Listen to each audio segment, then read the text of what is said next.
10 വയസ്സുകാരിയെ 3 വർഷം ലൈംഗികമായി പീഡിപ്പിച്ച 52-കാരന് 20 വർഷം കഠിന തടവും 1,10,000 രൂപ പിഴയും ശിക്ഷ. തിരുവനന്തപുരം വർക്കല അതിവേഗ പ്രത്യേക കോടതിയാണ് ശിക്ഷ വിധിച്ചത്. 2022 കേസിനാസ്പദമായ സംഭവം.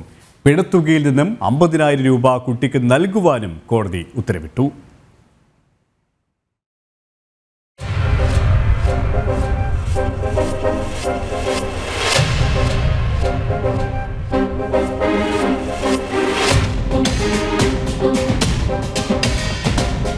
പ്രതിയായ ചന്ദ്രദാസിന്റെ വീട്ടിൽ നിരന്തരമായി TV കാണാൻ എത്തിയിരുന്ന കുട്ടിയെയാണ് 3 വർഷം തുടരെ പീഡിപ്പിച്ചത്.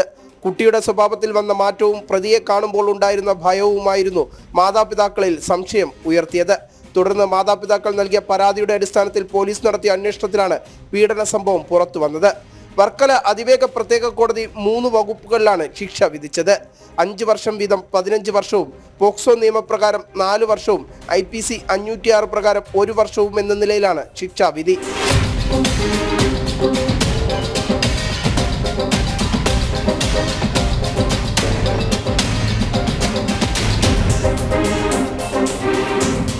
വർക്കല പോലീസ് കോടതിയിൽ നിന്നും പ്രതിയെ വൈദ്യപരിശോധനയ്ക്ക് ശേഷം പൂജപ്പുര സെൻട്രൽ ജയിലിലേക്ക് കൊണ്ടുപോയി.